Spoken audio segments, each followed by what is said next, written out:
Halo teman-teman semua, gimana nih kabarnya? Semoga sehat selalu ya. Jadi, di video kali ini, kita mau ngebahas salah satu topik yang sempat ramai jadi perbincangan warganet nih. Kira-kira apa ya? Ada yang bisa nebak nggak? Itu loh yang jual-jual foto selfie-nya. Yap, kali ini kita mau ngebahas tentang Gozali Everyday. Jadi, Gozali ini merupakan salah satu pemuda tanah air yang menggeluti dunia NFT atau non-fungible token. Dia sempat menjadi perhatian warganet karena dia berhasil meraup untung besar-besaran dari hasil transaksi penjualan NFT-nya. Uniknya, yang dia jual ini hasil sebuah foto dirinya yang diambil setiap hari selama 5 tahun. Wah, ternyata cuma foto-foto doang bisa dapat untung ya. Terus kenapa kak? Emangnya apa yang salah? Ya nggak ada yang salah sih, tetapi di sini ada hal menarik yang bisa kita bahas. Jadi, di salah satu cuitannya, Gozali ini mendapatkan balasan dari Dirjen Pajak. Kayak gini nih. Jadi, Dirjen Pajak melalui akun Twitternya turut mengucapkan selamat atas keberhasilan Gozali. Tapi, dalam cuitannya tersebut, Dirjen Pajak juga tidak lupa untuk mengingatkan atau menginformasikan kepada Gozali untuk segera mendaftarkan NPWP-nya. Wah, berasa ditagih pajak secara halus ya. Hal ini kemudian mendapatkan respon yang beragam dari warganet. Banyak dari mereka yang mempertanyakan apakah sudah ada regulasi khusus yang mengatur bahwa transaksi NFT ini juga sudah dikenakan pajak, mengingat pendapatan yang didapatkan Gozali berupa aset digital kripto. Nah, gimana nih menurut kalian? Apa Gozali juga harus bayar pajak? Daripada bingung, yuk kita simak penjelasan berikut ini.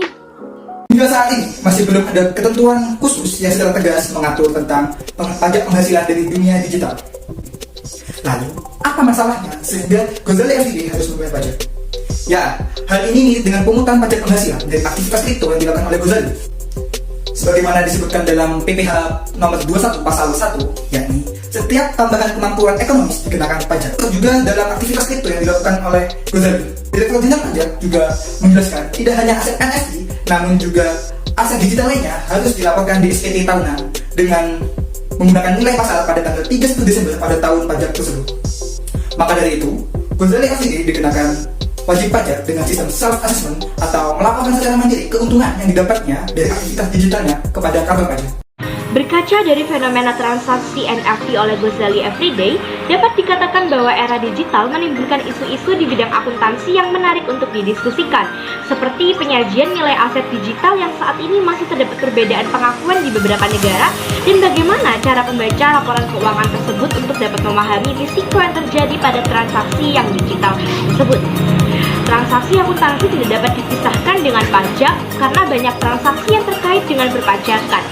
Misalnya saja sesuai dengan PSAK 46, pajak penghasilan harus diakui baik sebagai beban, aset, ataupun penghasilan.